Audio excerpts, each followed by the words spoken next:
মানুহজন মানে কেৰেলালৈ গৈছিলে কাম কৰিবলৈ, ল'ৰা ছোৱালী পোহপালন দিবলৈ, তাতে মৃত্যু হ'ল।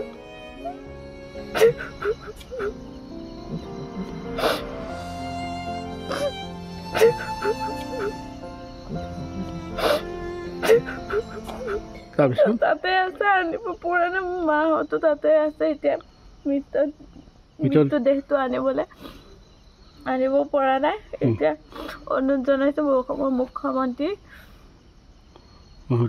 মহোদয়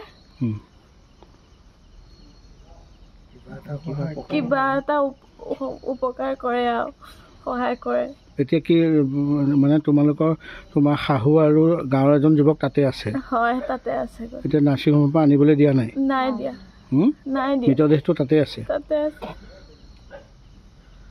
তোমাৰ সন্তান কেইটা? তিনিটা। কৰ্মসূত্ৰে আছিলে তাত?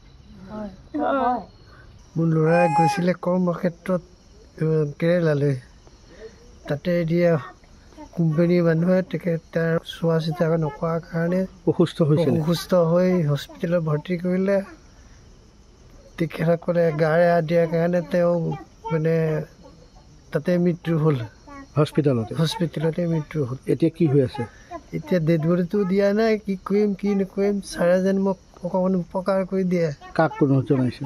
মই হেমন্ত ছাৰক মুখ্যমন্ত্ৰীক কৈছোঁ। আপোনাৰ ল'ৰা ন? মোৰে ল'ৰা। তেওঁ বিবাহিত? মই এতিয়া পোৱালীকেইটাক কেইটা ল'ৰা ছোৱালী কেইজন আছে? নাতি 3টা, বোৱাৰী। মই কি কৰিম উপায় নাই। মোৰ মানুহজন এজন কৰ্মচাৰী। মোৰ মানুহজন মানে কেৰেলালৈ গৈছিলে কাম কৰিবলৈ, ল'ৰা ছোৱালী পোহপালন দিবলৈ, তাতে মৃত্যু হ'ল।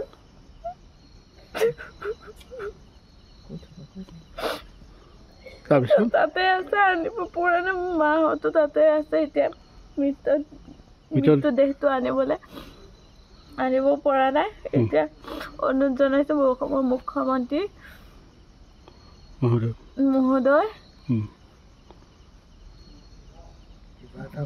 কিবা এটা উপকাৰ কৰে আৰু সহায় কৰে।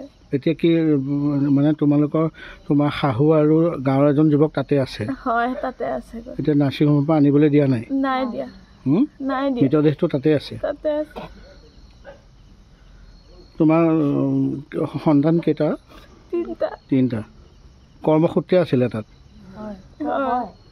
মোৰ ল'ৰাই গৈছিলে কৰ্মক্ষেত্ৰত কেৰেলালৈ। তাতে এতিয়া কোম্পানীৰ মানুহে তাৰ চোৱা চিতা নকৰাৰ কাৰণে অসুস্থ হৈ হস্পিটেলত ভৰ্তি কৰিলে।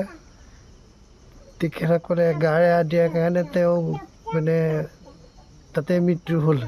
হস্পিটেলতে মৃত্যু হ'ল। এতিয়া কি হৈ আছে? এতিয়া ডেড বডিটো দিয়া নাই। কি কৰিম কি নকৰিম, ছাৰে যেন মোক